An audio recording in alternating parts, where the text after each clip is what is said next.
Hi, everyone. Thanks for stopping by our table of disappointment. This is How They Got Away, the show where we discuss the unsatisfying endings to your favorite unsolved or unpunished true crime and corporate greed stories. I'm your host, Kelsey, with my co-host, Annalise, and our guests, Anna, Anthony. Today we'll be discussing the murder of Declan Lyons. It is also known to some as the Flatbread murder. And if this one Is there a pita murder? I don't know. the pizza dough murder. The pizza dough. Ooh. The mozzarella murder. And if this one doesn't make you say, how the hell did he get away with that one? I'm not sure anything will. So Declan H. Lyons was born November 16th, 1997 in Pittsburgh, Pennsylvania, to Dr. Thomas and Colleen Lyons. He went to high school and college in Wisconsin, and in college he studied philosophy and religion. He played soccer and met his partner, Leslie. Her name's actually Jody, but she went by Leslie, which is her last name. So she kind of had that two first name thing going on. Oh. Declan and Leslie moved to Vermont together. Vermont! Oh God, local. Where he pursued, I almost went into a British accent there, his passion in organic agriculture. I don't know if he... How did he make this switch? I don't know. I tried to look it up. I don't know if he found that in college. I mean, he was in Wisconsin, and there are quite a few farms in that area. Good old cheese. Good old cheese. He was deeply committed to the environment and social justice issues, which is, yep, okay, Vermont's going to be the place for you. Yeah. And he also liked music, snowboarding, gardening, cooking, and had a cat named Sparrow. That is a Vermont man, if I have ever heard of one. Nature man. Whoa. He was also a naturalist and an accomplished poet. This man was just doing everything. In 2000, he and Leslie had begun discussing marriage, and in 2002, they had begun to plan the wedding. He was expecting his first child in June of that year. You said 2000. When you started talking about this, I disregarded any dates and was thinking this was like an early... No. He said 2000. I'm like, wow, this man does not belong in 2000. Actually, yeah, you're right. He was born in 1977. I know, I didn't get this 77. I thought like 1900s. I was like, a naturalist. I was thinking, whatever. My brain, 60s, 70s. No. 2000s. Early 2000s. He was expecting his first child in June. He died April 18th, 2002 at 24 years old, before he and Leslie were able to get married and before he even got to meet his first child. So sad. So how'd this happen? On April 12th, 2002, police were called to an American Flatbread in Waitsfield, Vermont. This is actually the birthplace of American Flatbread, the company, like Waitsfield specifically. So, fun fact. Okay. And before we go any further, I want people to understand how small of a town Waitsfield, Vermont is. In 2002, there was a population of approximately 1,600 people. Total. I thought you were going to say just 16 hours ago. Like, wow. No, that's too small. That's just a senior No, but that's citizen. To put that in perspective, yeah, what we would consider a small town in 2020 had 10 times that. Oh. So even though we would consider where we live maybe a small city or a small town, this is a small town. The police, they deal with bears. They deal with speeding and drunken disorderly Tom. That one guy. The town drunk Tom. They're not prepared for what's happening. Stuff doesn't happen here. This is one of those places where you hear nothing happens. They're selling drugs. What's next? Until something happens. Oh, no. Declan was in charge of stirring the big pot of sauce that they served throughout the week. Every Friday, he would make the sauce for the coming week. He was a sauce man. Actually, his boss referred to him as the sauce boss. Oh, wait, you're right. He's the sauce boss. A waitress heard a loud pop, and so she and the 3 other workers that were in the restaurant at the time rushed outside to investigate. There she found Declan, an employee of the restaurant, on the ground with a gaping hole in his head. They called an ambulance and attempted CPR, but he was pronounced dead at the hospital. Yeah, he's got a hole in his head. I guess they thought it was some kind of workplace accident. This is a tiny town. Assuming someone's been shot is not the first thing someone thinks Also, of. you have heard, or They heard a pop, but like they don't. Again, gun violence is not the thought. They thought they heard a sound. So They it must went have had out. a silencer then. I have no idea. I don't know how loud this pop. Yeah, was. I don't know how guns work either, because if it sounds like a pop, I don't think it should sound like a pop. That's how she described it. I mean, it is a pop, but like, you know, it's loud still. Semantics. So I guess they thought it was some kind of workplace accident, but the medical examiner later discovered that he had been shot in his head. His other coworkers who found him could clearly tell he had a severe head injury. There was a gaping hole in his head, but again, gun violence is not the first thought. They thought maybe he'd been hurt somehow. So the police couldn't find the bullet or the cartridge, and due to the damage to the skull, they had no idea what kind of gun had been used. This was 20 years ago. They didn't have quite the ballistics they have today, and they had nothing. So it went straight through.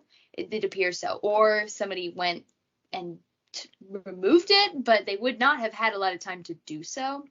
But let me go a little further and explain possibly why they couldn't find the bullet. in the sauce. In the sauce. No, a little bit of spice. They knew it was a high velocity rifle fired from a distance of 5 to 10 feet. So it's So possible close. it just passed right through and vanished into That's the D&D Vermont ether. distance with your That's enemy. D&D distance. That's a little close. too close. That is point blank range. Yeah. They suspected a 30-30 because of the extreme damage to the skull. This is a particularly high-powered rifle. But again, they didn't have a bullet, didn't have a cartridge, and the damage to the skull was so severe that there was really no way to be sure. They had no real way to back this up. Other than that, they had bupkis. They had no evidence. Declan had no enemies. Everything in life was going great. Mhm. He was expecting his first child in June. He was looking into getting married. He didn't seem to have any financial troubles. He had a stable job. No one came forward and said he had any enemies. To all accounts, he was a friendly dude. So they had no idea who would want him dead. And to kill him outside an American flatbread. The sauce boss. The sauce boss. He's making the sauce. When you make it the sauce, but you get a little too lost in the But sauce. yes, like this was, they made the sauce outside, which is why no one saw this. Oh. So I was wondering, like, what would, like, outside you're making the sauce? Yeah, when you said making sauce, I was like, oh, in the kitchen, and a window was open, and oh, the bullet just goes out the window. But now this is well, American Flatbread had this policy of making sauce, the sauce making station being outside because they would make it over an open fire. that's And the idea was that it would add flavor to the sauce, the like Mhm. smoky air. bust. So no one saw anything. In the winter. Sorry, I'm just thinking about This in was the April. winter. I know, but in the winter making sauce outside. I mean, there's also fire, so it's not the worst. They stopped doing this. They stopped making sauce outside, not because of the murder, just because the health department changed their codes, so they Yeah. couldn't get away with that Yeah, anymore. that makes sense. That makes sense. Yeah, like this is a terrible A accident. bird flies over. True. Your sauce is done. That is true. The Mayflower. Like the murder, it's terrible, but it's not really a reason to stop cooking stuff outside that specific. That's a reason to put cameras out. Yeah. Or maybe have bug buddy system. So they had nothing. Until somebody decided to open their big fat mouth. Their big fat stupid mouth. Interesting. Over a month after the murder, Isaac Turnbach went to a friend's house and, while doing mushrooms around a campfire, bragged that he had murdered Declan Lyons. They always brag. That's so weird. They Can you always- imagine just being like, I just killed a man out to doing shrooms, and I'm like, damn. Like you're at a party, you're hanging out with friends, there's a campfire, maybe there was some s'more action going on, you're doing some shrooms, not for me, but they're having a good time, they're chilling out. And then that one guy, Keeps ruining he's the like, vibe. oh, I murdered that guy in town. That happens Remember at the that? hospital, oddly enough. At least like when elderly People patients. admit to murdering people? Well, I mean, like, okay, I remember that, like, this was an online thing where a nurse would talk about how an old lady talked to her, and she was Deathbed like, confessions. yeah, where this old lady was like, I let a black kid die or something, or a little black girl died because she had like a better dress than me or something like that, which is scary because there's been cases of like, not cases, but it's just like old people admitting they did stuff like that, going like, hey, back then, like, I did this, and then like years later they feel guilt, and I'm just like, Because they're potentially. Facing their maker. Yeah, they're just like, I'm gonna die soon. I'm gonna tell everyone that I had little Isabel dead. It's a super tiny town. Odds are someone at the party knew Declan at least a little. Mm-hmm. Someone has been to the American Flatbread. Someone's been to the American Flatbread. Once.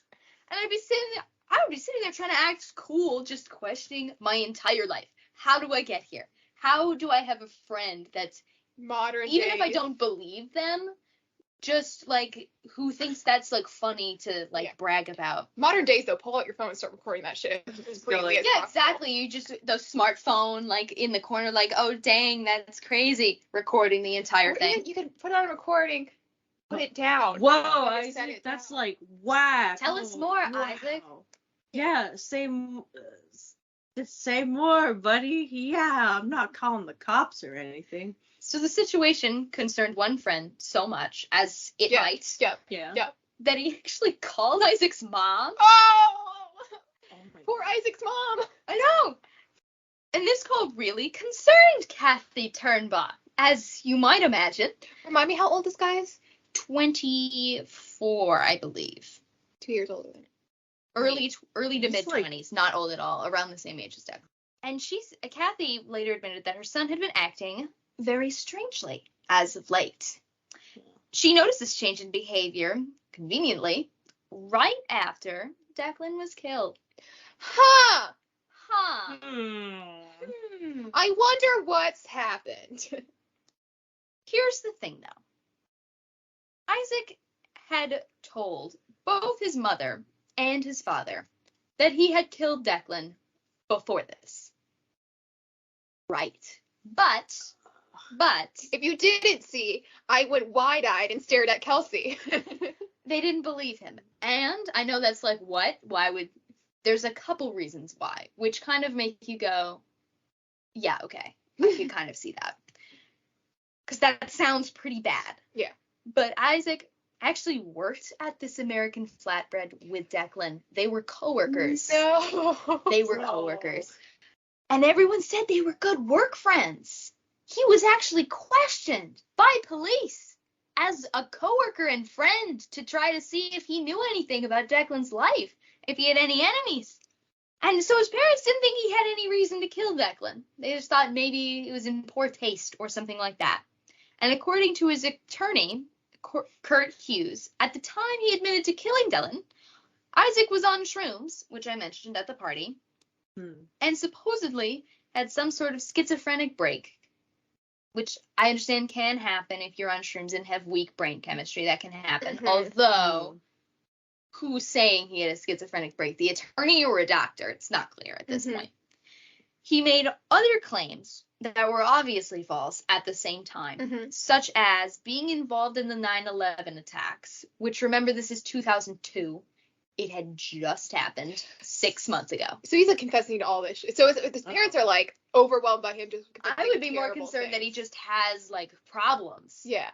And then he also admitted to being involved in violence in the Middle East. I don't know what that means. He was involved. And other generic violence. And other terrorist attacks. And things that like didn't line up, are lies. Yeah, get your kid help, but maybe you don't believe all the things they say. Maybe, if your kid says like, I was involved in violence in the Middle East, that makes you go, what? And also 9/11, and then you think, that's a fresh wound. And then also, I killed that guy Declan. You're like, okay, that's a little bit smaller than the 9/11 thing. But violence in the Middle East is also a fresh wound. It is. Yeah. 9/11's a little closer to home. But yeah, like, why, like, that sounds more like, to me, that maybe he was having some kind of mental health issues. Yeah. But it's also like, he's admitted this specific thing multiple times to multiple different people at this point. Yeah. So I can understand not necessarily believing him with this context. But it's still a huge red flag. Like, I've never been at a party where someone confessed to being behind a local murder. Even as a joke. That's, like, not funny. Although, to my knowledge, I've also not been to a party where mushrooms were involved, so I don't know what happens when the mushrooms are involved. I gotta imagine that a friend confessing to murder really harshes the vibe, though. Yeah. I can't see that really adding to the experience. Yeah, you don't go back to, like, talking about your, like, crazy fantasy of the things that you're seeing. You can't. After that, like, that, the vibe is down. No. You all go take a nap. That's whack, Declan. Anyways, I'm gonna go walk home. But after the friend called with their concerns, so now she knows he's admitted it to multiple people, she thought maybe there's more truth to this claim than she originally thought. Mhm. So she made a call to the police. Imagine having to make a call to the police about your own son because you have enough evidence to think he might be involved. Imagine how much evidence do you need to truly believe your own child's capable of this? I could not find a whole lot about his life before this. From what I could tell, it sounds like he had a really normal bringing up and life up to this. Nobody saw this coming. Oh my god. Mm. That really sucks. I feel really bad for his parents, and other stuff happens too. Not crazy things, but other stuff that makes you think, oh man, these poor parents. The police showed up the next morning to talk to Isaac, which again is the second time he's been interviewed. The first time as a friend and coworker of Declan's, now as a person of interest. Usually in this situations, you hear about people talk about how he was a weird dude, that there were signs. Like in my last episode, like there were signs with that guy. Mhm. Again, nothing. One of his coworkers, I want to share a quote from her actually, said, quote, "All of us can't fathom why this would have happened." She's also quoted as saying, quote, "Not a lot of bad vibes, not a lot of animosity," which I'm sorry, that is the most Vermont thing I've ever heard anyone say about a murder. Not a lot of bad vibes, bro. She said this to police. Not a lot of, bad vibes. But again, there was no reason for Isaac to have any bad feelings toward Declan at all, that anyone could tell. So this time, police ask him, "Hey dude, why'd you tell your friends last night that you murdered Declan? What's going on with that?" I imagine that's exactly how they asked that. Hey, buddy. Hey, bestie. Hey, Did you dude. murk this man? And Isaac couldn't really explain why he'd confessed to killing Declan, but said that he didn't do it. Because I super believe you now. Yeah, but again, he was under the influence. Yeah. So, He did confess to being involved in 9/11. yeah, so a lot going on. Looking into Isaac further, they discovered that his dad owns a .30-30 high-powered rifle. Huh. Wow. I wonder. Now, again, they do not have the forensic evidence to prove that Declan's murder weapon was a .30-30, but it was most definitely a high-powered velocity rifle. Interesting. With that, and the fact that he'd confessed to a bunch of witnesses the night before, he was arrested about 4 months after Declan's death and charged with first-degree murder. So we're looking at August, September at this point. Okay. So the trial. Isaac pleads not guilty to the murder, August 27th, 2002. So August.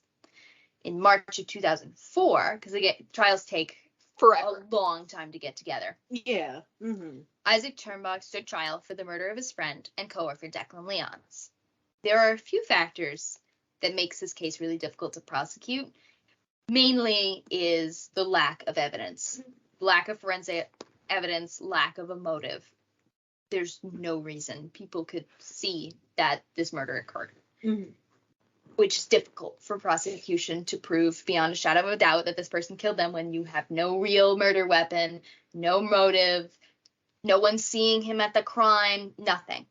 And another issue was that shortly following his arrest, Isaac had 2 stays in a mental institution, as well as a stay in a halfway house in some point during that. He also had purportedly been diagnosed with a, quote, serious mental illness, and I'm not quoting that because I don't think it's true. It might be. There's clearly something going on. I'm not sure what. I think that's for privacy reasons. Every article I looked at wouldn't say what he'd been diagnosed with, but that he had been diagnosed with something at this point. And was on medication, so he's medicated at this point. That's good. He'd been needed to be medicated for a while, I think. He just needed a little. He done been needed.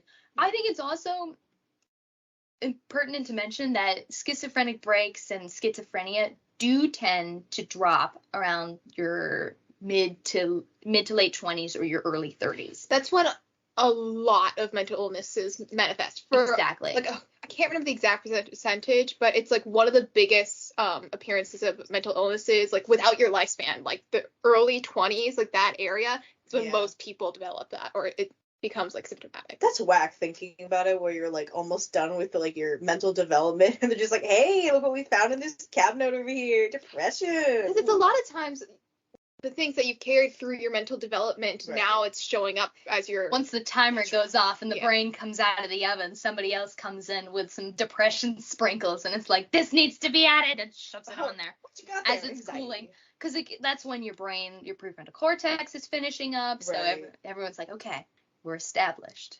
And then someone else comes out of the closet like, hello. According to court papers, Isaac also admitted to having the gun on him the day of the murder.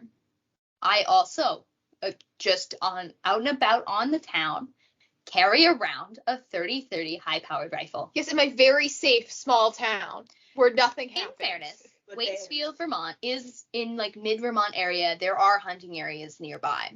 So there Maybe is we a can get hunting ducks. season that starts April 23rd, On April 23rd, which is turkey season. I don't think you need a high-powered rifle to hit turkey. Yeah, that'll blow them right on up. Hello. Just make sure you got it. Oh, No yeah. one said he was a good shot. So the prosecution's best bet is to point to the lies Isaac told to the police, because he was interviewed the first time and said he had no idea what had happened, which is a lie if he did do it, because in fairness, we kind of assume that he did do it for reasons that we will get into later, but in the court system, you are innocent until proven guilty. Hmm. They also pointed to the confession he made at the party. Yeah. In front of multiple witnesses. Yeah. As evidence that they pointed to that specifically as evidence of premeditation. I don't know. Like they tried to say that the lies he told police and his confession were evidence of premeditation to this murder. That's not how I would define premeditation. I think they were trying to get that in addition to murder. They were trying to just get him on something. I think that's what they're trying to do there. Well, lying to police would be a charge that you could... In order to be first degree, it has to be premeditated. I think that's what they were trying to go for. So Yeah. they were not able to. Otherwise, it can that. be third degree or manslaughter as an accident. But it's a gun. It wouldn't be exactly. an accident. So it would at least have to be second degree. There are a lot of gun murder accidents all the time, Annalise. That's Yeah, true. but like right at the head though, and very No, close, if close this range happened, how we think stuff. this happened, this was definitely not an accident. However, lying to the police after the fact doesn't really scream premeditation to me. That more screams, I screwed this up. Yeah. And I'm lying I screwed now, the pooch. so I don't get in trouble. My mommy told on me to the police. Ooh, I don't want to get in trouble. Also, neither does confessing a month later on shrooms at a party. That neither of those really screams No. premeditation to me, but I do think they were trying to go for that first degree murder charge, so Yeah, they yeah. had to prove it. You had to prove that was somehow planned. Yeah. And again, this confession's a little hinky because he was on mushrooms at the time, Yeah. and also made a bunch of other confessions that were obviously false in addition Yeah. to the murder. And lying to the police is always pretty suspicious. Yeah. But it isn't really proof of premeditation. On April 6, 2004, 2 years thereabouts after the murder took Would that place. be obstruction of law? What, lying to the police? Yeah. I think it would be lying to an officer. It could be obstruction of justice. Is that what? Sorry, that's what I mean. Obstruction of justice. Is that what it's under? I believe so. Okay. I could not remember the Figure out exact- something, and they're like, "Hey, you're not." But it's also a little hinky because he didn't directly lie to police Yeah. because he said he had no idea what happened. If he had a psychotic break, he could not know what happened. That's also true, and also they still have to prove that he did the murder. Yeah. And if they can't prove he did the murder, you can't prove he lied about Then it. it's all a either. null point. Then it's all a null point, exactly. That would mostly be something you could tack on after the fact to extend a sentence. Okay. So, April 6, 2004, after only 5 hours of deliberation, Isaac Turnbog That's quick. was acquitted in the murder of Declan Lyons Okay, now why was he acquitted? because they had no evidence. That's None. true. That's true. They couldn't even prove premeditation, so they can't get him on first degree, and I think they charged him with that. Yeah, so. and they couldn't solidly say that it was his dad's gun either. So. No, they couldn't They say couldn't the even 30 by 30 was Yeah. actually the murder weapon. They Yeah. couldn't say he was even there. Yeah. They had no motive either. Yeah. They just had nothing on him. The trial itself started mid to late March of that year, and the verdict was the first week of April after only 5 hours. This was once the trial started, it was short. Vermont Attorney General at the time, William Sorrell, said he was surprised by the verdict, which with the evidence that we had going into the trial, I don't know if I would be. Because, like, we kind of know some stuff after the fact now, but at the time, it's a guy who's been in the mental hospital twice now. Yeah. He made a bunch of other clearly false claims. He has no reason to kill this guy. They can't even prove that the gun was his. If I were on the jury, I don't know if I could say I guilty. couldn't prove beyond a reasonable doubt. Exactly. So then I'd have to acquit. You can say maybe, but maybe is not a you have a to solid answer. Even if it's a maybe, you have to acquit then, because you can't solidly say yes. So you have to beyond say no. a shadow of a doubt. Yeah. If I was on that jury, I would also acquit him then. Exactly. It's not over though. Of course not. Of course not. Of course. I titled this section "What the Fuck Happened After" because it's just so whack. Fair enough. In the month after his acquittal, Okay, 30 days. Isaac was arrested again following a 7-hour standoff with police in the early morning of May 10th in his parents' residence. Bro. After reports of loud noises coming from the home. His mother said he was going on a, quote, rampage, taking a baseball bat to the inside of his parents' home in Moortown, which is another small town near Waitsfield, Vermont. Although, despite police's initial suspicions, he did not have a gun. There were guns in the home, as this was his parents' home, and his father did own several guns. Case in point, the gun that they thought Isaac had used. But he said they were all locked, so he didn't use any of them. None of them were involved in this instance. He did shout death threats to the police. Because he's a classy guy like that. Very Mamma classy. mia. Very classy. Like, called out guys specifically. Todd! Todd, I'm gonna kill you. Which is like, okay. Get off my lawn, Todd! You were mean to me in high school! Because you know one of these kids was at It's a high small school. town.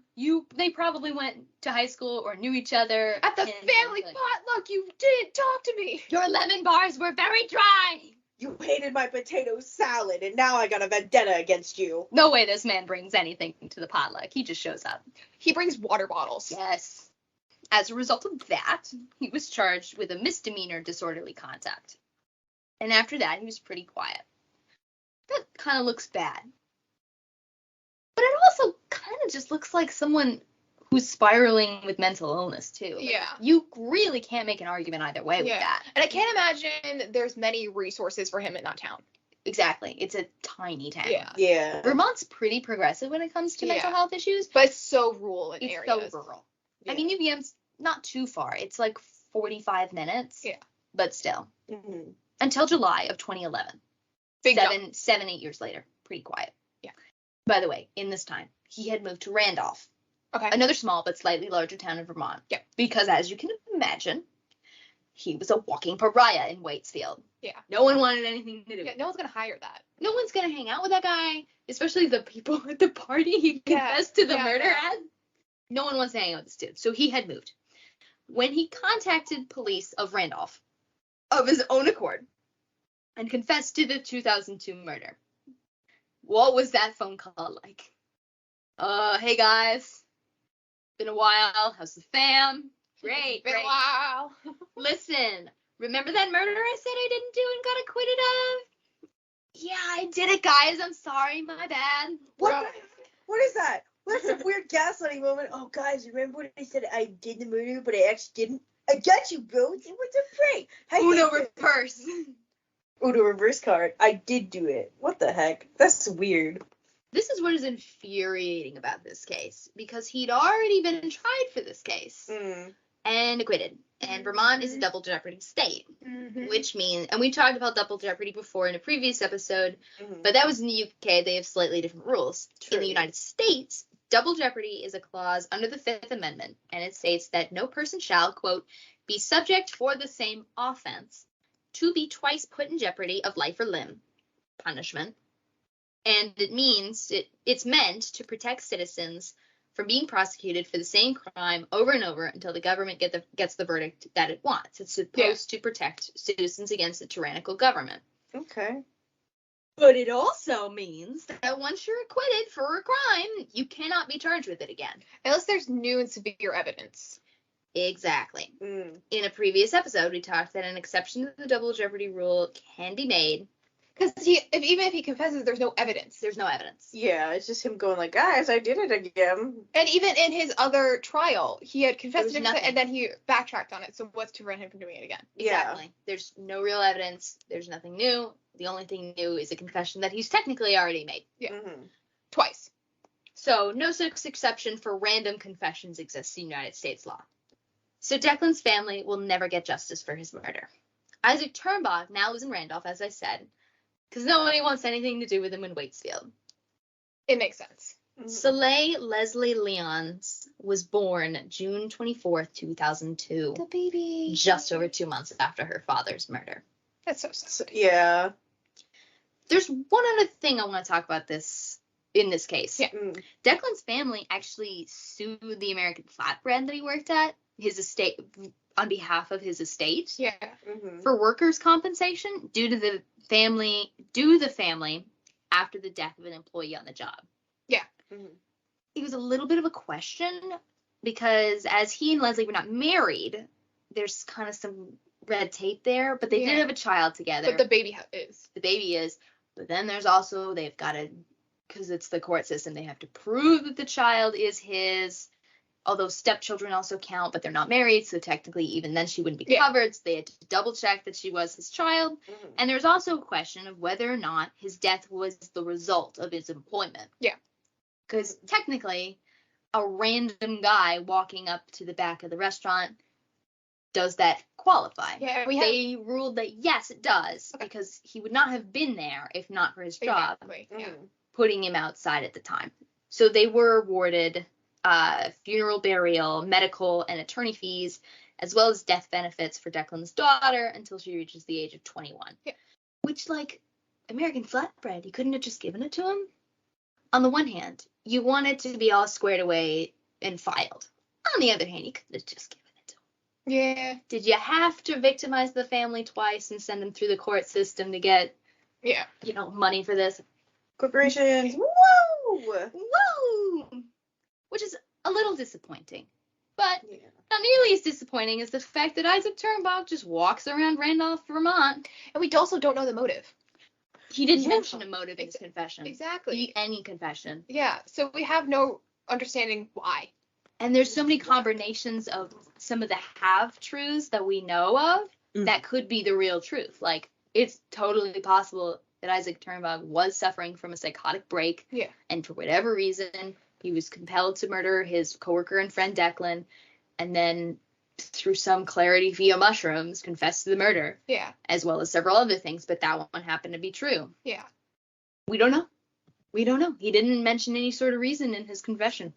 Any one of them. Any one of his confessions. That's the frustrating part. Yeah. Is not knowing why.